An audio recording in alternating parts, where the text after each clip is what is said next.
லேவியராகமம் 1:3 அதிகாரங்கள் கூடாரம் முடிந்து நிறுத்தப்பட்ட உடனே வருகிறது. யாத்திராகமம் 40ஆம் அதிகாரத்தில் கூடாரம் அமைக்கப்படுகிறது. கர்த்தருடைய மேகம் அதை நிரப்புகிறது. தேவன் தமது ஜனங்களிடையே வாசம் செய்கிறார். இப்போது பெரிய கேள்வி இதுதான். தேவன் பரிசுத்தர், அவர் நம்மிடையே வாசம் செய்கிறார் என்றால் நாம் சுத்தமாகவும் விசுவாசமாகவும் எப்படி அவரை அணுகுவது? அந்த கேள்விக்கு லேவியராகமம் பதில் சொல்லுகிறது. வரலாற்று பின்னணி: இஸ்ரவேல் இன்னும் பாலைவன முகாமில்தான் இருக்கிறது. அவர்கள் அடிமைத்தனத்திலிருந்து புதிதாக விடுதலை பெற்றவர்கள். உடன்படிக்கை ஜனமாக புதிதாக அமைந்தவர்கள். எகிப்தில் அவர்கள் பார்த்த பொய் தெய்வங்களை விட்டுவிட்டு கர்த்தரை எப்படி தொழுது ஆராதிக்க வேண்டும் என்பதை அவர்கள் இன்னும் கற்றுக்கொண்டிருக்கிறார்கள். ஆராதனை என்பது சும்மா மனம் வந்தபடி செய்வது அல்ல என்று தேவன் கற்றுக் கொடுக்கிறார். ஆராதனை வழிநடத்தப்பட்ட ஒன்று. அது மனங்களை கற்பிக்கிறது. ஒரு ஜனத்தை வடிவமைக்கிறது. லேவியராகமம் சிலருக்கு கடினமாகத் தோன்றலாம், ஏனெனில் அது பலிகள் அர்ப்பணிப்புகள் பற்றி பேசுகிறது. நாம் இதை குழந்தைகளுக்கு தகுந்த வகையில் வைத்துக்கொண்டு தேவன் கற்றுக் கொடுக்கும் பாடங்களையே கவனிப்போம். அசௌகரியமான விவரங்களில் போகவில்லை. அர்ப்பணிப்புகளை நீங்கள் பரிசுத்தமான கொடைகள் என்று நினைத்துக் கொள்ளலாம். இஸ்ரவேல் தேவனுக்கு அன்பு, நன்றி, அர்ப்பணிப்பு காட்ட பயன்படுத்திய வழிகள். இவை ஆன்மீக சத்தியங்களையும் கற்றுத்தந்தன. மனந்திரும்புதல், நம்பிக்கை, முழு அர்ப்பணிப்பு, தேவனோடு சமாதானம். போதனை, டாக்ட்ரின் ரீதியாக லேவியராகமம் 1:3 முக்கிய அர்ப்பணிப்புகளை அறிமுகப்படுத்துகிறது. தகனபலியர்ப்பணம். லேவி 1 சோகஸ்மெலி முழு அர்ப்பணிப்பைக் காட்டும் கொடை. கர்த்தாவே, நான் உமக்கே சொந்தம். தானபலியர்ப்பணம். லேவி 2 சோகஸ்மெலி தினசரி ஏற்பாடு ஆசிக்கான நன்றி கொடை. கர்த்தாவே, எனக்குள்ள எல்லாம் உம்மிடமிருந்தே. சமாதான பலியர்ப்பணம். லேவி 3 சோகஸ்மெலி நன்றி மற்றும் உடன்பிரிவற்ற நெருக்கம் தொடர்பான கொடை. கர்த்தாவே, நன்றி, நான் உமக்கு அருகில் இருக்க விரும்புகிறேன். பழைய வடிவங்கள் இன்று நாம் செய்வதிலிருந்து வேறுபட்டாலும் அதன் அர்த்தங்கள் இன்றும் பொருந்துகின்றன. தேவன் இன்னமும் நம்மை இப்படிப்பட்ட மனதோடு அருகில் வர அழைக்கிறார். அர்ப்பணிக்கப்பட்ட மனம், நன்றியுள்ள ஆவி மற்றும் அவரோடு சமாதானத்தில் வாழ விரும்பும் ஆசை. இன்றைய பயன்பாடு: நாமும் அர்ப்பணிப்புகள் கொண்டு வருகிறோம், ஆனால் மிருகங்கள் அல்லது பலிபீடங்கள் அல்ல. நம் அர்ப்பணிப்புகள் ஜெபம், மனந்திரும்புதல், சபாத்து வழிபாடு, திருச்சடங்கில் சாக்ரமெண்ட், பக்தியுடன் இருப்பது, சேவை, தயை, நேர்மை மற்றும் தேவனுக்காக நம் சிறந்த நேரத்தையும் கவனத்தையும் கொடுப்பது. லேவியராகமம் இனிய வாசனை என்று சொல்வது உண்மையான ஆராதனை கர்த்தருக்கு பிரியமானது என்பதை கற்பிக்கிறது. அவர் கொடைகளே தேவைப்படுவதால் அல்ல, ஆனால் கொடைகள் நம்மை மாற்றுவதால். ஆகவே லேவியராகமம் 1:3 படிக்கும்போது இப்படி கேளுங்கள்: தேவன் என்னிடமிருந்து எந்த மாதிரியான மனதை அவர் அருகில் கொண்டு வர சொல்லுகிறார்? இந்த வாரம் யாரும் பார்க்காத போதும் அன்பைக் காட்டும் ஒரு சிறிய அர்ப்பணிப்பு நான் என்ன கொண்டு வர முடியும்? லேவியராகமம் 1ஆம் அதிகாரம் தேவன் மோசேயை அழைத்து கூடாரத்திலிருந்து வழிமுறைகள் கொடுப்பதுடன் தொடங்குகிறது. அந்த இடம் முக்கியம். தேவன் அருகிலிருக்கிறார். இஸ்ரவேல் சரியான முறையில் எப்படி அவரை அணுக வேண்டும் என்பதை அவர் கற்றுக் கொடுக்கிறார். தகனபலியர்ப்பணம் முதலில் சொல்லப்படுவதற்கு காரணம், அது ஒரு அடிப்படை கருத்தை கற்பிக்கிறது: முழு அர்ப்பணிப்பு. தகனபலியர்ப்பணத்தில் கொடை முழுமையாக அர்ப்பணிக்கப்படுகிறது. அதன் சின்ன அர்த்தம், கர்த்தாவே, என் முழு இருதயத்தையும் உமக்கு அர்ப்பணிக்கிறேன். நாம் இதை குழந்தைகளுக்கு பொருத்தமாக வைத்துக் கொள்வோம். பாடம் மிருகத்தை பற்றி அல்ல, ஆராதிப்பவரை பற்றியது. ஆராதிப்பவன் தன்னிச்சையாக ஒரு அர்ப்பணிப்பை தேர்ந்தெடுக்கிறான், அதை விருப்பத்தோடு கொண்டு வந்து அர்ப்பணிப்பின் அடையாளமாக தேவனுக்கு கொடுக்கிறான். இது இப்படி பேசுவது போல: நீர் என்னை எகிப்திலிருந்து மீட்டீர், ஆகவே என் வாழ்க்கை உமக்கே. இது உடன்படிக்கை மொழி. போதனை ரீதியாக தகனபலியர்ப்பணம் இதை கற்றுத் தருகிறது. மனமார்ந்த ஆராதனை. தேவன் கட்டாய மதத்தை அல்ல, இருதயத்தை அழைக்கிறார். சிறந்ததை தேவனுக்கு கொடுத்தல், மீதமுள்ளதை அல்ல, சிறந்ததை கொடுக்க கற்றுக்கொள்கிறார்கள். பரிகாரம், சுத்திகரிப்பு. உண்மை ஆராதனையில் தேவனோடு சரியாக்கப்படுதல் உள்ளது.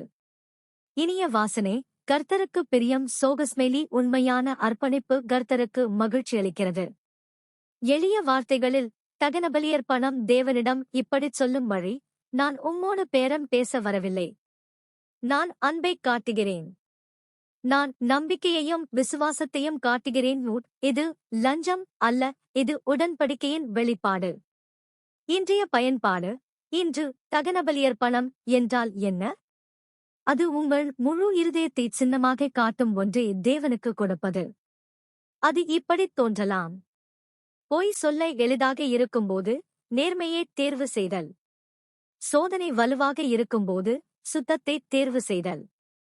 பொன்பட்ட நிலையில் இருக்க விரும்பும்போது கூட மன்னிப்பை தேர்வு செய்தல். தன் திட்டங்களை பின்தொடர விரும்பும்போது கூட சபாத்து ஆராதனையை தேர்வு செய்தல். களைப்போடு அல்லது கவனம் சிதறும்போது கூட ஜபத்தை தேர்வு செய்தல். இன்றைய தகனபலியர்ப்பணம் ஒப்புக் கொடுத்தல் ஜபமாகவும் இருக்கலாம். கர்த்தாவே, என் வாழ்க்கை உமதே. இன்று உம்மை பின்தொடர எனக்கு உதவி செய்யும். அதை உண்மையாகச் சொன்னால் அது உங்களை மாற்றும். இது குழந்தைகளுக்கும் குடும்பங்களுக்கும் ஒரு உதவியான உண்மையையும் கற்பிக்கிறது. தேவன் முதலில் பரிபூரணத்தை வேண்டவில்லை, முதலில் விருப்பத்தையும் மனமார்ந்த முயற்சியையும் வேண்டுகிறார். இஸ்ரவேல் படிப்படியாக அர்ப்பணிப்பை கற்றுக்கொள்ள ஒரு முறையே அவர் கொடுத்தார். கர்த்தர் நம்மோடும் அதேபோல் செய்கிறார். உங்கள் விசுவாசம் சிறியதாகத் தோன்றினாலும் இருதயத்தின் ஒரு சிறிய அர்ப்பணிப்புடன் தொடங்குங்கள். ஒரு கீழ்ப்படியும் தீர்மானம், ஒரு மனமார்ந்த ஜெபம், ஒரு தயை செயல். அவை உண்மையானவை என்பதால் இனிய வாசனை போல பரலோகத்துக்கே உயர்கின்றன. கேளுங்கள், நான் தேவனிடமிருந்து ஒதுக்கி வைத்திருக்கும் வாழ்க்கையின் ஒரு பகுதி எது? பிறகு இந்த வாரம் ஒரு தகனபலியர்ப்பணம் செயலைத் தேர்ந்தெடுங்கள். முழு இருதயத்தோடு செய்யும் ஒரு செயல், கர்த்தாவே, நான் உமதே என்று சொல்லும் செயல். லேவியராகமம் 1ஆம் அதிகாரம் தகனபலியர்ப்பல் பல்வேறு மூலங்களில் இருந்து வரலாம் என்று காட்டுகிறது. மந்தே, ஹர்ட், ஆடு மேய் மந்தே, ஃப்ளாக் அல்லது பறவைகள். நாம் செய்முறை விவரங்களில் கவனம் செலுத்த மாட்டோம், அது கற்றுத்தரும் பாடத்தில் கவனம் செலுத்துவோம். ஒவ்வொரு குடும்பத்திற்கும் ஆராதனை சாத்தியமாக இருக்கும்படி தேவன் ஏற்பாடு செய்கிறார். இஸ்ரவேலில் எல்லோரிடமும் ஒரே அளவு வசதி இல்லை. சிலரிடம் மந்தைகள் இருந்தன. சிலரிடம் சில மிருகங்கள் மட்டுமே இருந்தன. சிலர் ஏழை. தேவன் ஆராதனையை பணக்காரர்களுக்கே மட்டும் வடிவமைக்கவில்லை. தாழ்மையுள்ளவர்களும் சிரமப்படுபவர்களும் பங்கேற்கும்படி அவர் வடிவமைத்தார். போதனை ரீதியாக இது ஒரு வலுவான கொள்கையை கற்றுத் தருகிறது. தேவன் விலையே அல்ல, இருதயத்தை பார்க்கிறார். அர்ப்பணம் என்பது பக்தி மற்றும் முழு அர்ப்பணிப்பின் சின்னம். ஒரு பணக்காரன் பெரிய கொடை கொண்டு வந்தால் அதுவே அதிக நீதிமான் என்பதல்ல. ஒரு ஏழை சிறிய கொடை கொண்டு வந்தாலும் அது உண்மையானதாக இருக்கலாம். எல்லோரும் தேவனிடம் அருகில் வரும்படி கர்த்தர் வழியை ஏற்படுத்துகிறார். இன்றைய பயன்பாடு. பலர் நான் போதுமானவன் இல்லை என்று உணர்கிறார்கள்.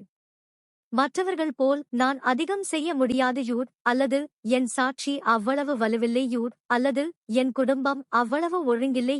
லேவியராகமம் 1 சொல்லுவது, உங்களால் கொண்டு வர முடிந்ததே, மனமார்ந்து கொண்டு வாருங்கள், தேவன் அதை ஏற்றுக்கொள்கிறார். இன்றைய சீடத்துவத்தில் அர்ப்பணிப்புகள் நேரம், கவனம், கீழ்ப்படிதல் போன்றவை ஆகும். சிலருக்கு நேரமும் பணமும் சக்தியும் அதிகம் இருக்கும். மற்றவர்கள் சோர்ந்திருப்பார்கள், நோயில் இருப்பார்கள், மன அழுத்தத்தில் இருப்பார்கள் அல்லது குடும்பத்தை கவனித்துக் கொண்டிருப்பார்கள். கர்த்தர் இதை கவனிக்காமல் இருப்பதில்லை. உங்கள் உண்மையான வாழ்க்கைக்கு பொருந்தும் மனமார்ந்த அர்ப்பணிப்பை அவர் மதிக்கிறார். ஒரு தனித்தாயின் அமைதியான ஜெபம் வேறு ஒருவரின் நீண்ட நேர வாசிப்புக்கு சமமாக மதிப்புடையதாக இருக்கலாம். கடினமான சூழலில் ஒரு இளைஞன் தையை தேர்வு செய்வது ஒரு வலுவான அர்ப்பணம். சோர்ந்த தந்தை கூட அமைதியான ஆவியுடன் குடும்பத்தை ஆசீர்வதிப்பது தேவனுக்கு உண்மையான ஒன்றை கொடுக்கிறதே. இந்த அதிகாரம் குழந்தைகளுக்கும் இதை கற்றுத் தருகிறது. நான் சிறியவனாக இருந்தாலும் தேவன் என்னை வரச் சொல்லுகிறார். ஒரு குழந்தையின் அர்ப்பணம் இப்படியாக இருக்கலாம். விரைவாக கீழ்ப்படிதல், உண்மையைச் சொல்லுதல், மனமார்ந்த ஜெபம், உடன்பிறந்தவருடன் பகிர்வது, சபையில் பக்தியுடன் இருப்பதைத் தேர்வு செய்தல். இவை எல்லாம் உண்மையான அர்ப்பணிப்புகளே. இங்கே இன்னொரு முக்கிய பாடம் உள்ளது. தேவன் இஸ்ரவேலை போட்டியிடச் சொல்லவில்லை. அவர் உடன்படிக்கை செய்யச் சொல்கிறார். ஆராதனை ஒரு மதிப்பெண் பலகை அல்ல, அது ஒரு உறவு. கர்த்தருடைய முறை சமூகம் முழுவதையும் அருகில் வைத்திருக்க உதவுகிறது, பலமானவர்களையோ பணக்காரர்களையோ மட்டும் அல்ல. அதனால் ஒப்பீடு உங்கள் ஆராதனையை திருட விடாதீர்கள். இப்போது பெரிய அர்ப்பணம் கொண்டு வர முடியாவிட்டால் உண்மையான அர்ப்பணத்தை கொண்டு வாருங்கள். இன்று நீங்கள் சொல்ல முடிவது, பரலோக பிதாவே, எனக்கு உதவுங்கள் மட்டுமென்றாலும் அது பரிசுத்தமான கொடையாக இருக்கலாம். கேளுங்கள், இன்று நான் கொண்டு வரக்கூடிய சிறிய அர்ப்பணம் எது உண்மையானதும் மனமார்ந்ததும்? சில நேரங்களில் மிகச் சிறிய உண்மையான அர்ப்பணிப்பே மிகப்பெரிய ஆன்மீக மாற்றத்தின் தொடக்கமாக இருக்கும். லேவியராகமம் 1ஆம் அதிகாரம் ஆராதிப்பவன் அர்ப்பணிப்பை கொண்டு வந்து அதை அர்ப்பணிக்கும் முன்பு அதன் மீது கை வைப்பதை விவரிக்கிறது. நாம் இதை குழந்தைகளுக்கு பொருத்தமாகவும் பாதுகாப்பாகவும் வைத்து அர்த்தத்தில் கவனம் செலுத்துவோம். கை வைப்பது அடையாளம் காண்டல் மற்றும் இணைப்பு என்ற சின்னம். இது இப்படிச் சொல்வது போல, இந்த அர்ப்பணம் என்னை பிரதிநிதிக்கிறது. என் இருதயத்தோடு நான் தேவனிடம் வருகிறேன். இது ஆராதனை தனிப்பட்டது என்பதையும் கற்பிக்கிறது. தேவனை நேசிப்பதை நீங்கள் வேறொருவரிடம் ஒப்படைக்க முடியாது. நீங்களே வர வேண்டும். அடுத்து லேவியராகமம் ஆசாரியர்களே, பிரீஸ்ட்ஸ் வலியுறுத்துகிறது. அவர்கள் பரிசுத்த இடத்தை ஒழுங்காக வைத்துக்கொண்டு கர்த்தர் கொடுத்த முறைக்கேற்ப அர்ப்பணிப்புகளை வழிநடத்துகிறார்கள். குழந்தைகளுக்கு தகுந்த அர்த்தத்தில் ஆசாரியரின் பணி மக்கள் சரியாகவும் பக்தியுடனும் ஆராதிக்க உதவுவது. இது ஒழுங்கு, பாதுகாப்பு, பரிசுத்தம் ஆகியவற்றை கற்பிக்கிறது. தேவன் ஆராதனை குழப்பமாக அல்ல, பாதுகாப்பாகவும் அர்த்தமுள்ளதாகவும் இருக்க விரும்புகிறார். போதனை ரீதியாக ஆசாரியர் இன்னொரு நினைவூட்டல், தேவனிடம் அருகில் வர நாம் உதவி தேவைப்படும். பழைய ஏற்பாட்டில் ஆசாரியர்கள் மக்கள் மற்றும் பரிசுத்த இடம் இடையில் நின்றார்கள். இது இயேசு கிறிஸ்துவை முன்காட்டுகிறது. அவர் உண்மையான மத்தியஸ்தர், நாம் அனைவரும் பிதாவிடம் வரும்படி வழி செய்பவர். இன்றைய பயன்பாடு, இன்று நாமும் ஆராதனை செய்யும்போது நம் கையை அர்ப்பணத்தின் மீது வைக்கிறோம். உண்மையில் கையால் அல்ல, ஆவிக்குரிய வகையில். நீங்கள் ஜெபிக்கும்போது உங்கள் இருதயத்தை தேவனின் முன் வைக்கிறீர்கள். நீங்கள் திருச்சடங்கு சாக்ரமெண்ட் பங்கேற்கும்போது உடன்படிக்கையை தனிப்பட்ட முறையில் புதுப்பிக்கிறீர்கள். நீங்கள் மனந்திரும்பும்போது தேவனிடம் தனிப்பட்ட முறையில் திரும்புகிறீர்கள். அதை வேறு யாரும் உங்களுக்காகச் செய்ய முடியாது. பெற்றோர் அழைக்கலாம், தலைவர்கள் கற்பிக்கலாம், நண்பர்கள் ஆதரிக்கலாம். ஆனால் உங்கள் கை, உங்கள் இருதயம் இணைந்திருக்க வேண்டும்.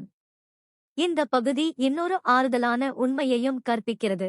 தேவன் உதவியாளர்களை அளிக்கிறார். திருச்சபையில் தேவன் ஆயர்கள், பிஷப்ஸ், ஆசிரியர்கள், சேவை செய்யும் சகோதரர்கள், சகோதரிகள், நம்பகமான தலைவர்கள் ஆகியோரை கொடுக்கிறார். உங்கள் தேவன் உறவை மாற்றுவதற்கல்ல, அதைத் தாங்குவதற்காக. வழிகாட்டுதல் அல்லது மனந்திரும்புதலில் உதவி தேவைப்படும் போது தேவன் நம்மை தனியாக விட்டுவிடுவதில்லை.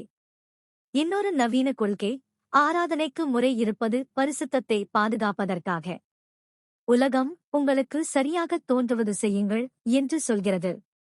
லேவியராகமம் தேவன் கற்றுத் தருகிறதைச் செய்யுங்கள் என்று சொல்கிறது. இது மகிழ்ச்சியை குறைப்பதில்லை, அதை கட்டுகிறது.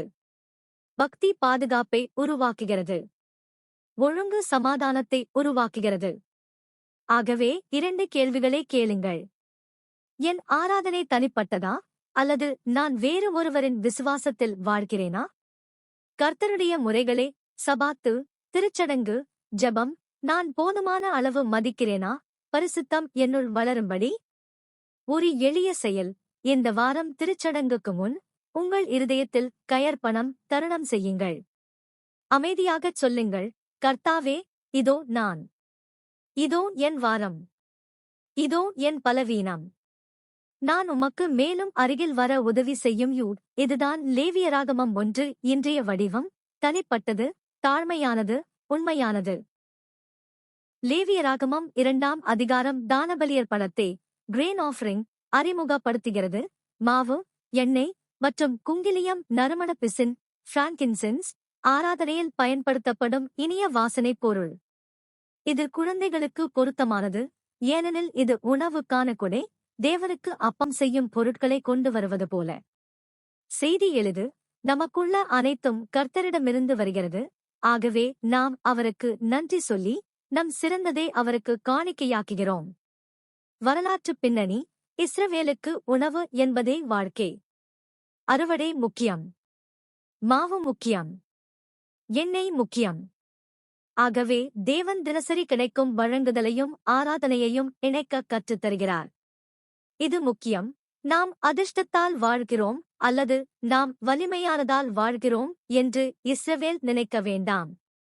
நாம் வாழ்வது தேவன் வழங்குவதால் என்பதை அவர்கள் நினைவில் வைத்திருக்க வேண்டும் என்று அவர் விரும்புகிறார். போதனை ரீதியாக தானபலியர்ப்பணம் இதை கற்றுத் தருகிறது. நன்றியுள்ள மனம், தேவன் தருகிறார் என்பதை உணர்தல். தினசரி உழைப்பை அர்ப்பணித்தல், உங்கள் கைகளின் வேலை தேவனை மகிமைப்படுத்தலாம். சுத்தம், உண்மைத்தன்மை, ஆராதனை உண்மையாக இருக்க வேண்டும், போலியாக அல்ல. கர்த்தருக்கு பிரியமான அர்ப்பணம், நன்றியுள்ள இருதயங்களில் கர்த்தர் மகிழ்கிறார். தானபலியர்ப்பணத்தில் எண்ணெய் இருப்பது வழக்கமாக இருந்தது. எண்ணெய் தேவனுடைய ஆவியையும் ஆசீர்வாதத்தையும் குறிக்கலாம். குங்கிலியத்தின் இனிய வாசனை மேலே உயர்வது, ஜெபமும் ஆராதனையும் பரலோகத்திற்கு உயர்வதைப் போல சின்னமாக இருக்கலாம். இதை சிக்கலாக்க வேண்டாம். மைய கருத்து இதுதான். ஆராதனை யோசனையுடனும் நன்றியுடனும் இருக்க வேண்டும். இன்றைய பயன்பாடு: இன்றும் நாமும் தானபலியர்ப்பணங்கள் கொண்டு வருகிறோம். உணவுக்கு முன் மனமார்ந்த ஜெபம் செய்வது லேவியராகமம் 2-ஐ நடைமுறைப்படுத்துவது. சம்பளத்திற்காக தேவனுக்கு நன்றி கூறுவது லேவியராகமம் 2. உங்கள் வேலை நாளை தேவனுக்கு அர்ப்பணிப்பது. இன்று நான் நேர்மையாகவும் தயையோடும் கடினமாக உழைக்கவும் உதவி செய். இதுவும் லேவியராகமம் 2. இது குழந்தைகளுக்கும் உதவும். ஒரு குழந்தையின் தானபலியர்ப்பணம் என்பது முறையிடாமல் வேலை செய்வது, சிற்றுண்டியை பகிர்வது, உடன்பிறந்தவருக்கு உதவுவது அல்லது உண்மையான உணர்வோடு நன்றி என்று சொல்லுவது ஆகியவையாக இருக்கலாம். நன்றி என்பது ஆராதனை என்ற பாடம் இதன் மூலம் வருகிறது. லேவியராகமம் 2 இன்னொரு நினைவூட்டல். ஆராதனை என்பது பாவத்தை சரிசெய்வது மட்டும் அல்ல, அது நல்லதை கொண்டாடுவதும் கூட. சில நேரங்களில் நாம் தவறான போது மட்டுமே தேவனிடம் வருகிறோம். தானபலியர்ப்பணம் கற்றுத் தருவது, வாழ்க்கை சாதாரணமாக இருக்கும்போதும் தேவனிடம் வரவேண்டும், நன்றி என்று சொல்லவே. இப்படி ஆராதிப்பது சுயநலத்தையும் உரிமை உணர்வையும் என்டைட்டில்மெண்ட் தடுக்கும். ஒரு நவீன பயிற்சி: இந்த வாரம் தினமும் ஒரு முறை தானபலியர்ப்பண ஜெபம் சொல்லுங்கள். சிறியது, குறிப்பிட்டது. என் வீட்டுக்காக நன்றியூட். என் வேலைக்காக நன்றியூட். என் குழந்தைக்காக நன்றியூட். இன்றைய வலிமைக்காக நன்றியூட். பிறகு ஒரு அர்ப்பணிப்பு வரி சேர்க்கவும். இந்த ஆசீர்வாதத்தை நல்ல முறையில் பயன்படுத்த எனக்கு உதவி செய்யൂ. கேளுங்கள்: என் தினசரி அப்பத்தை நான் தேவனின் கொடையாக நினைக்கிறேனா அல்லது நான் தனியாக சம்பாதித்ததாக நினைக்கிறேனா? நன்றி ஆவியைக் கொண்டு வருகிறது. ஆவி சாதாரண வாழ்க்கையையே பரிசுத்தமாக உணர வைக்கிறது. லேவியராகமம் 2ஆம் அதிகாரத்தில் சில விதிகள், சின்னங்களை கற்றுத் தருகின்றன. நாம் இதை குழந்தைகளுக்கு தகுந்தபடி வைத்துக் கொள்வோம். சில பரிசுத்த அர்ப்பணிப்புகளில் புளிப்பை, லீவன், மாவை வீங்கச் செய்யும் பொருள் பயன்படுத்த வேண்டாம் என்று கர்த்தர் சொல்கிறார். மேலும் உப்பை சேர்க்க கட்டளையிடுகிறார். இதை உடன்படிக்கையின் உப்பு என்றும் சில நேரங்களில் கூறுகிறார்கள். முக்கிய பாடம் சமையல் அல்ல, தேவன் எந்த மாதிரி இருதயத்தை விரும்புகிறார் என்பதே முக்கியம். புளிப்பு, வீங்கிப்போன விஷயங்களை குறிக்கலாம். பெருமை, கபடம், காட்சிக்காக மதம், நடிப்பு. தேவன் இஸ்ரவேலுக்கு சொல்லுவது, வீங்கிய, போலியான ஆராதனையை கொண்டு வராதீர்கள். எளிய, சுத்தமான, உண்மையான ஆராதனையை கொண்டு வாருங்கள். உப்பு உணவை கெடாமல் பாதுகாக்கிறது. உப்பு நீடிக்கும் விசுவாசத்தை குறிக்கலாம். தேவன் கற்றுத் தருவது, உடன்படிக்கை ஆராதனை ஒரே முறை நிகழும் தருணம் அல்ல, அது நிலையானது, தொடர்ச்சியானது. அது உங்கள் இருதயத்தை பாதுகாக்கிறது. வரலாற்றுப் பின்னணி: எகிப்தின் ஆராதனை கலாச்சாரத்திலிருந்து வேறுபட இஸ்ரவேல் கற்றுக் கொண்டிருக்கிறது. எகிப்தில் மதம் அரசியல் கலப்பாகவும் காட்சியாகவும் விக்கிரகங்களோடு கலந்ததாகவும் இருக்க முடியும். தேவன் உண்மையிலும் விசுவாசத்திலும் ஆராதிக்கும் ஜனத்தை உருவாக்குகிறார். போதனை ரீதியாக இது கற்றுத் தருகிறது. தேவன் நடிப்பை விட உண்மையை விரும்புகிறார். உடன்படிக்கைகள் நீடிக்க வேண்டியவை. தேவனுக்கு முதற்பலன் முதன்மையானது, கொடுத்தல் முக்கியம், மீதமல்ல சிறந்தது. இன்றைய பயன்பாடு இது நம் காலத்திற்கு மிக பொருந்தும், ஏனெனில் நாம் வெளிப்பாட்டின் உலகில் வாழ்கிறோம். சிலர் ஆன்லைனில் ஆன்மீகமாக தோன்றலாம், ஆனால் வீட்டில் கசப்பாக இருக்கலாம்.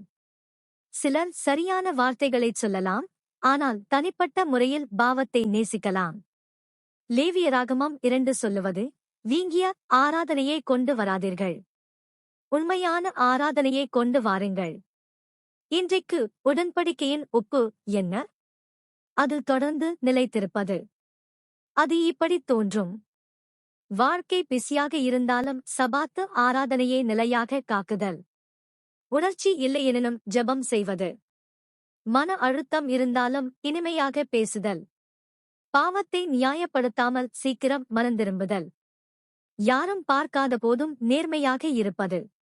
உப்பு பாதுகாக்கிறது. உடன்படிக்கை பழக்கங்கள் உங்களை பாதுகாக்கும். அவை இல்லாவிட்டால் இருதயம் மெதுவாக கெடலாம். நன்றி குறைந்து முறையீடு அதிகரிக்கும்.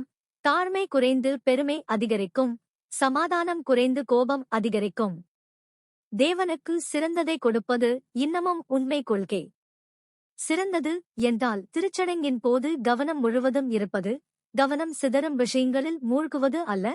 சிறந்தது என்றால் நாளின் முதல் நிமிடங்களை ஜெபத்திற்கு கொடுப்பது, இரவு களைப்பில் சோர்ந்து போன பிறகு மீதமிருப்பதை கொடுப்பது அல்ல.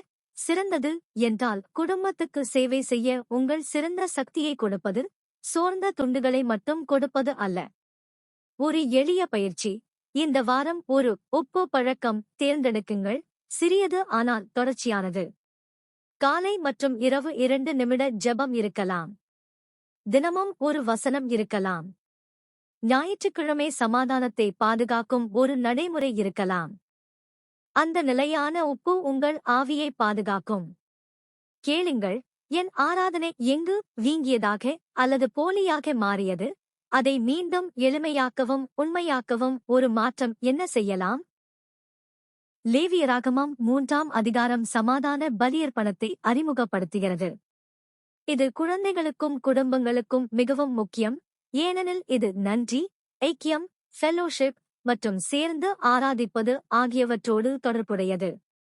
சமாதான பலியர்ப்பணம் பல நேரங்களில் ஒரு சேர்ந்து பகிரும் உணவுடன் முடிவடையும். அதாவது இது ஏதாவது ஒன்றை விட்டுவிடுவது மட்டும் அல்ல, தேவனோடும் மற்றவர்களோடும் உறவை கொண்டாடுவதும் கூட. வரலாற்று பின்னணி. இஸ்ரவேல் மக்கள் கூடாரங்களில் வாழ்ந்து ஒன்றாக பயணம் செய்தார்கள். சேர்ந்து உணவு பகிர்வது முக்கியம். சமாதானமாக உணவு பகிர்வது பாதுகாப்பு, சமூகம், ஆசீர்வாதம் என்பதன் அடையாளம். தேவன் அந்த பழகிய அனுபவத்தை கொண்டு ஒரு ஆன்மீக சத்தியத்தை கற்றுத்தருகிறார். தமது ஜனங்கள் அவரோடு சமாதானத்தில் வாழ வேண்டும் என்று அவர் விரும்புகிறார். போதனை ரீதியாக வேதாகமத்தில் சமாதானம் என்பது சண்டை இல்லாமை மட்டும் அல்ல, அது முழுமை, ஒற்றுமை, தேவனோடு சரியாக இருப்பது என்பதை குறிக்கிறது. சமாதான பலியர்ப்பணம் இதை கற்றுத் தருகிறது. நன்றியுணர்வு. கர்த்தாவே, நீர் என்னை ஆசீர்வதித்தீர். ஐக்கியம் நெருக்கம். கர்த்தாவே, நான் உமக்கு அருகில் இருக்க விரும்புகிறேன். உடன்படிக்கை மகிழ்ச்சி. ஆராதனை துக்கம் மட்டும் அல்ல, மகிழ்ச்சியும் உள்ளது. நாம் விவரங்களை குழந்தைகளுக்கு பாதுகாப்பாக வைத்துக் கொள்வோம். சமாதான பலியர்ப்பணத்தை இப்படி பாருங்கள். தேவனுக்கு ஒரு சிறப்பு கொடை கொண்டு வந்து, பின்னர் குடும்பமாக நன்றியுடன் ஒரு அமைதியான உணவை பகிர்வது, தேவன் மையத்தில் இருப்பது. இது இன்றைய சீடத்துவத்திற்கும் அழகான மாதிரி. இன்றைய பயன்பாடு. இன்று சமாதான பலியர்ப்பணம் எப்படி இருக்கும்? உதாரணமாக, நன்றியுடனான ஜெபம் செய்து பின்னர் குடும்பமாக அமைதியான உணவை பகிர்வது. நன்றியுள்ள இருதயத்தோடு திருச்சடங்கு கூட்டத்திற்கு செல்வது. மன்னிப்பும் மன்னித்தலும் மூலம் ஒருவரோடு சமாதானம் செய்வது. ஒருவரை உணவளித்து அல்லது சேவை செய்து ஆசீர்வாதங்களை பகிர்வது. சமாதான பலியர்ப்பணம் இன்னொன்றையும் கற்றுத் தருகிறது. ஆராதனை நம் உறவுகளில் சமாதானத்தை உருவாக்க வேண்டாம். உங்கள் ஆராதனை வீட்டில் நீங்கள் நடத்தும் விதத்தை மாற்றவில்லை என்றால் ஏதோ ஒன்று குறைவு. தேவனோடு சமாதானம், குடும்பத்தோடும் சமாதானத்தை கொண்டு வர வேண்டும். அதிக பொறுமை, அதிக நேர்மை, சீக்கிரம் மன்னித்தல், மென்மையான பேச்சு. குடும்பங்களுக்கு ஒரு சவால். இந்த வாரம் ஒரு மாலை சமாதான பலியர்ப்பண இரவு என்று தேர்வு செய்யுங்கள். எதுவும் பெரியதாக வேண்டாம். ஒரு எளிய உணவு, ஒரு எளிய நன்றி தருணம். ஒவ்வொருவரும் அந்த நாளின் ஒரு ஆசீர்வாதத்தை பகிரட்டும். பின்னர் ஒரு சிறிய ஜெபம். இதுதான் லேவியராகமம் 3 இன் ஆவி, நன்றியும் ஐக்கியமும். மேலும் கவனியுங்கள், தேவன் முதலில் அர்ப்பணத்தை ஏற்றுக்கொள்கிறார், சின்னமாக. பின்னர் மக்கள் உணவை அனுபவிக்கிறார்கள். இது முன்னுரிமையை கற்றுத் தருகிறது. முதலில் தேவன், பின்னர் அவரது ஆசீர்வாதங்களை நன்றியுடன் அனுபவிப்பது. மக்கள் அதை மாற்றி, முதலில் அனுபவித்து தேவனை மறந்தால் நன்றி வறண்டு போகும். கேளுங்கள், எனக்கு எங்கு அதிக சமாதானம் தேவை, தேவனோடு அல்லது வேறு ஒருவரோடு? பின்னர் ஒரு சமாதான பலியர்ப்பணம் கொண்டு வாருங்கள். ஒரு ஜெபம், ஒரு மன்னிப்பு, ஒரு தயை செயல், ஒரு நன்றியுள்ள உணவு. நன்றியுள்ள இருதயத்தோடு ஆராதிக்கும் போது சமாதானம் வளர்க்கிறது. லேவியராகமம் 3 சமாதான பலியர்ப்பணத்தின் வழிமுறைகளை தொடர்கிறது, மேலும் சில சிறந்த பகுதிகள் கர்த்தருக்கே என்று வலியுறுத்துகிறது. நாம் இதை குழந்தைகளுக்கு பொருத்தமாக வைத்து அர்த்தத்தில் கவனம் செலுத்துவோம். தேவன் இஸ்ரவேலுக்கு ஒரு ஆழமான கொள்கையை கற்றுத்தருகிறார். ஆராதனையில் தேவனுக்கு சிறந்ததை கொடுங்கள், மீதமுள்ளதை அல்ல. வரலாற்று பின்னணி. இது பாலைவன முகாமில் மிகவும் பொருத்தமாக இருக்கிறது. வளங்கள் முக்கியம். உணவு மதிப்புடையது. நேரம் மதிப்புடையது. சக்தி குறைவாக இருக்கும். தேவன் சிறந்த பகுதியை கேட்கும்போது அவர் இஸ்ரவேலை சுயநலமாக வாழாமல் கற்றுக் கொடுக்கிறார். அவரை முதலில் வைக்க தைரியம் கொடுக்கும் அளவு நம்பிக்கை கொண்ட ஜனமாக அவர் உருவாக்குகிறார். போதனை ரீதியாக கர்த்தர் சிறந்தது என்ற விஷயத்தால் இருதயத்தை சோதிப்பார். அவர் அதை தேவைப்படுவதால் அல்ல, நாம் அதை தேவைப்படுவதால். நீங்கள் எதை சிறந்தது என்று நடத்துகிறீர்களோ அதுவே நீங்கள் எதை ஆராதிக்கிறீர்கள் என்பதை காட்டுகிறது. உங்கள் சிறந்த நேரம் எப்போதும் திரைகளுக்கே போனால் உங்கள் இருதயம் திரைகளுக்கே போகும். உங்கள் சிறந்த சக்தி எப்போதும் பணத்திற்கே போனால் உங்கள் இருதயம் பணத்திற்கே போகும். உங்கள் சிறந்த கவனம் தேவனுக்கு போனால் உங்கள் இருதயம் தேவனுக்கு போகும். இன்றைய பயன்பாடு. உங்கள் சிறந்த பகுதி இதுபோல இருக்கலாம். காலையிலான முதல் நிமிடங்கள். உங்கள் வலிமையான சக்தி. உங்கள் மிக கவனமான கவனம். வீக்கெண்ட் நேரம். உங்கள் எண்ணங்கள். மன அழுத்தத்தில் வரும் உங்கள் வார்த்தைகள். லேவியராகமம் 3 உங்களை அழைக்கிறது, ஒரு பகுதியிலாவது தேவனுக்கு சிறந்ததை அர்ப்பணியுங்கள். அது இப்படியாக இருக்கலாம்: ஸ்க்ரோல் செய்வதற்கு முன் ஜெபம், பொழுதுபோக்குக்கு முன் வேதாகமம், சபாத்தை அமைதியாக ஆராதிக்க முன்பே திட்டமிடுதல், உங்கள் அகம்பாவத்தை சேவிப்பதற்கு முன் குடும்பத்தை சேவித்தல், தன்னை நியாயப்படுத்துவதற்கு பதிலாக சீக்கிரம் மனந்திரும்புதல். இந்த அதிகாரம் இதையும் கற்றுத் தருகிறது. தேவனோடு சமாதானம் முன்னுரிமைகளோடு தொடர்புடையது. பலர் எனக்கு சமாதானம் வேண்டும் என்பார்கள், ஆனால் தேவனை கடைசியில் வைப்பார்கள். முன்னுரிமைகள் சரியாக அமைக்கப்படும் போது சமாதானம் பெரும்பாலும் வளர்க்கிறது. தேவனை முதலில் வைக்கும்போது உள்ளுக்குள் பாதுகாப்பு உணர்வு வளர்க்கிறது, ஏனெனில் நீங்கள் இருபிளவாக வாழ்வதில்லை. இதை குழந்தைகளுக்கும் எளிதாக கற்றுக் கொடுக்கலாம். தேவனுக்கு சிறந்ததை கொடுப்பது இப்படியாக இருக்கலாம். சபையில் கவனமாக கேட்பது. முதலில் தயையைத் தேர்வு செய்வது. உடனே உண்மையைச் சொல்லுவது. அவசரப்படாமல் படுக்கைக்கு முன் ஜெபிப்பது. உடன்பிறந்தவருடன் பகிர்வது. இவை சிறந்த பகுதி வாழ்வு. ஒரு எளிய சவால். இந்த வாரம் ஒரு சிறந்த பகுதியை தேர்வு செய்து பாதுகாத்துக் கொள்ளுங்கள். சிறியதாக வைத்துக் கொள்ளுங்கள், தொடர்ச்சியாக செய்ய முடியும். தினமும் காலை எதையும் செய்வதற்கு முன் 5 நிமிடம் ஜெபமும் வேதாகமமும். அல்லது ஞாயிற்றுக்கிழமையில் சமாதானத்தை காக்கும் ஒரு எல்லை. அல்லது தினசரி நன்றியுடைய ஜெபம்.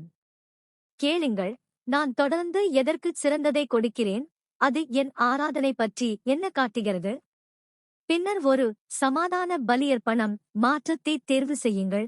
ஒரு இடத்தில் தேவனுக்கு உங்கள் சிறந்த பகுதியை கொடுங்கள், சமாதானம் வளர்வதை கவனியுங்கள். லேவியராகமம் 1:3 இஸ்ரவேலுக்கு தேவனை அணுக ஒரு ஆன்மீக வரைபடம் கொடுக்கிறது. பழைய கால அர்ப்பணிப்பு முறைகள் இன்றைய ஆராதனை முறைகளிலிருந்து வேறுபட்டாலும் இருதயத்தின் முறைமை காலத்தால் மாறாது. இந்த 3 அர்ப்பணிப்புகளையும் 3 வார்த்தைகளில் நினைவில் வைத்துக் கொள்ளலாம். அர்ப்பணிப்பு, நன்றி, ஐக்கியம். தகனபலியர்ப்பணம். லேவி 1 சோகஸ்மெலி அர்ப்பணிப்பு. இது கற்றுத்தருவது, கர்த்தாவே, நான் உமதே ஷூட். இது முழு இருதய பக்தி, ஒப்புக் கொடுத்தல், விலை கொடுக்க வேண்டிய நேரத்திலும் கீழ்ப்படிதல். இன்றைய வாழ்க்கையில் அர்ப்பணிப்பு என்பது தேவனின் வழியை தொடர்ச்சியாக தேர்வு செய்வது, எப்போதாவது அல்ல. தானபலியர்ப்பணம். லேவி 2 சோகஸ்மெலி நன்றி. இது கற்றுத்தருவது, கர்த்தாவே, என் தினசரி அப்பத்தை நீர் அளிக்கிறீர் ஷூட். இது நன்றியுணர்வும் சாதாரண வாழ்க்கையை தேவனுக்கு அர்ப்பணிப்பதும், வேலை, உணவு, அறுவடை, தினசரி பழக்கம்.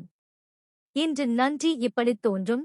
ஆசீர்வாதங்களை கவனிக்கும் ஜெபங்கள், வேலைக்குள் நேர்மை, தாராள மனம், சாதாரண நாட்களிலும் தேவனை நினைவு வைத்தல். சமாதான பலியர்ப்பணம். லேவி 3 சோகஸ்மெலி ஐக்கியம்.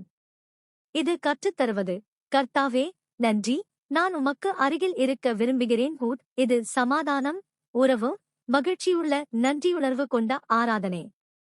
இன்று ஐக்கியம் இப்படித் தோன்றும்.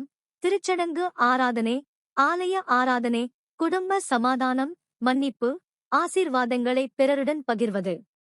போதனை ரீதியாக இந்த 3ம் ஒரு சுவிசேஷ தாளத்தை கற்றுத் தருகிறது. நீங்கள் உங்கள் சித்தத்தை ஒப்புக் கொடுக்கிறீர்கள், தகன. நீங்கள் தேவனின் கொடைகளுக்காக நன்றி செலுத்துகிறீர்கள், தான. நீங்கள் அவரோடு சமாதானத்தில் நெருக்கமாக வாழ்கிறீர்கள், சமாதானம். இதுதான் சீடத்துவம் எப்படி உணரப்பட வேண்டும், பரிபூரணமாக அல்ல, ஆனால் சரியாக ஒத்திசைவாக. இன்றைய பயன்பாடு. உங்கள் வாரத்தை மதிப்பீடு செய்ய இது நல்ல வழி.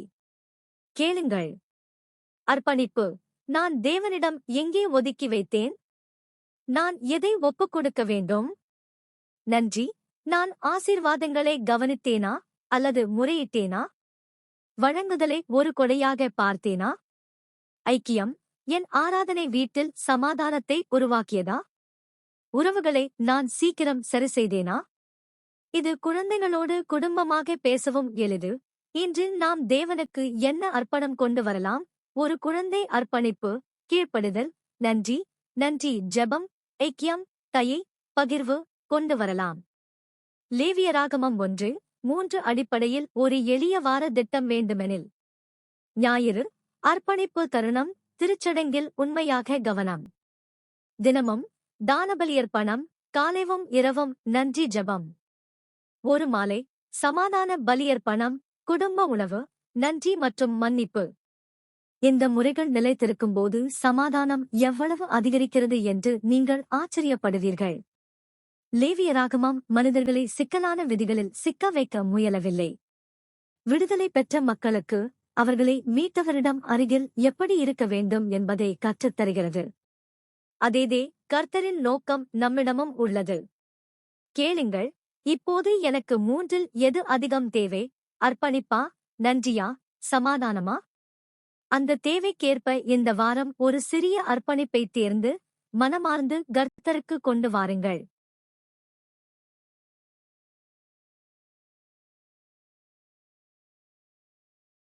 லேவியராகமம் 1:3 குழந்தைகளுக்கும் பிடிக்கும்படி புரிந்து கொள்ள ஒரு நல்ல வழி, அதை இன்று நாம் செய்யக்கூடிய குழந்தை நட்பு அர்ப்பணிப்புகளாக மாற்றிப் பார்ப்பதுதான். தேவன் இஸ்ரவேலுக்கு கற்றுத்தருவது, ஆராதனை என்பது வார்த்தைகள் மட்டும் அல்ல, இருதயத்தை காட்டும் செயல்கள். ஆகவே குடும்பங்களுக்கும் தனிநபர்களுக்கும் பாதுகாப்பான, மென்மையான, நவீன அர்ப்பணிப்பு பட்டியல் கொண்டு முடிப்போம். இன்றைய தகனபலியர்ப்பணம், அர்ப்பணிப்பு சோகஸ்மெலி. ஒரு தீர்மானத்தில் தேவனுக்கு முழு இருதயத்தை கொடுப்பது. உதாரணங்கள். பயமிருந்தாலும் உண்மை பேசுவது. தவறு என்று தெரிந்த ஒன்றை நிறுத்துவது. எரிச்சலாக இருந்தாலும் கத்தாமல் இருப்பதை தேர்வு செய்வது. சபாத்தை வேறுபட்டதாக காக்குவது. யாரும் பார்க்காதபோது சரியானதை செய்வது. அர்ப்பணிப்பு அர்ப்பணம் என்பது, கர்த்தாவே, நான் உமதே என்று சொல்வது. இன்றைய தானபலியர்ப்பணம். நன்றி சோகஸ்மேலி. தினசரி ஆசீர்வாதங்களுக்கு நன்றி சொல்லி உங்கள் உழைப்பை தேவனுக்கு அர்ப்பணிப்பது. உதாரணங்கள்: உணவுக்கு முன் உண்மையான நன்றியுடன் ஜெபம். தினமும் ஒரு ஆசீர்வாதத்தை எழுதுவது. முறையிடாமல் வீட்டுப் பணிகள் செய்வது. வேலையில் நேர்மையாகவும் தயையோடும் இருப்பது. தேவைப்படுபவருடன் உணவு அல்லது பணம் பகிர்வது. நன்றி அர்ப்பணம் என்பது, கர்த்தாவே, நீர் வழங்குகிறீர் என்று சொல்வது. இன்றைய சமாதான பலியர்ப்பணம். ஐக்கியம் சோகஸ்மேலி.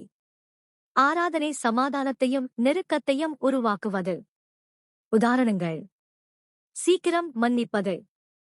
முதலில் மன்னிப்பு கேட்பது. திரைகள் இல்லாமல் குடும்பமாக உணவு உண்டு தயையுடன் பேசுவது. ஒன்றாக ஒரு சேவை செயல் செய்வது. வீட்டில் மென்மையாக பேசுவது. சமாதான அர்ப்பணம் என்பது, கர்த்தாவே, நன்றி, நாங்கள் சமாதானத்தில் வாழ உதவி செய் என்று சொல்வது. ஒரு எளிய குடும்ப செயல்பாடு. பொருட்கள் தேவையில்லை சோகஸ்மேலி. இன்றிரவு அல்லது இந்த வாரம், இன்று நாம் எந்த அர்ப்பணிப்பை கொண்டு வர விரும்புகிறோம்? அர்ப்பணிப்பா, நன்றியா, சமாதானமா என்று கேளுங்கள். ஒவ்வொருவரும் ஒரு சிறிய செயலை தேர்ந்தெடுக்கட்டும். பிறகு ஒரு குறுகிய ஜெபத்துடன் அந்த அர்ப்பணிப்பை தேவனுக்கு சமர்ப்பியுங்கள். ஷூட். இது குழந்தைகளுக்கு ஆராதனை நடைமுறையிலும் மகிழ்ச்சியிலும் இருப்பதை கற்றுத்தரும். மிக வலுவான இன்றைய பாடம். தேவன் இருதயம் இல்லாத சடங்குகளை விரும்பவில்லை. அவர் இருதயம் வேண்டும். அந்த இருதயம் உண்மையான தேர்வுகளாக மாற வேண்டும். அதனால்தான் லேவியராகமம் அர்ப்பணிப்புகளுடன் தொடங்குகிறது. அது இஸ்ரவேலுக்கும் நமக்கும் கற்றுத்தருகிறது. தேவனுக்கு உண்மையான ஒன்றே, நம் மனமார்ந்த விருப்பம், நன்றி, சமாதானத்தை உருவாக்கும் முயற்சி. கொடுக்கும்போது தேவனோடு நெருக்கம் வளர்க்கிறது. யாராவது மனம் சோர்ந்தால் நினைவூட்டுங்கள், லேவியராகமத்தில் தேவன் சிறிய அர்ப்பணிப்புகளையும் ஏற்றுக்கொண்டார், என்றும் ஏற்றுக்கொள்கிறார். ஒரு மனமார்ந்த ஜெபம் முக்கியம். ஒரு உண்மையான மன்னிப்பு முக்கியம். ஒரு தயை செயல் முக்கியம். அவை ஒரு வீட்டிலும் ஒரு இருதயத்திலும் ஆவியே அழைக்கின்றன. இறுதி கேள்வி: இந்த வாரம் நான் எந்த அர்ப்பணிப்பை கொண்டு வருவேன்? ஒரு அர்ப்பணிப்பு செயல், ஒரு நன்றி செயல், அல்லது ஒரு சமாதான செயல்? ஒன்றைத் தேர்ந்தெடுத்து அமைதியாகச் செய்து பாருங்கள். கர்த்தர் எப்படி அருகில் வருகிறார் என்பதை கவனியுங்கள்.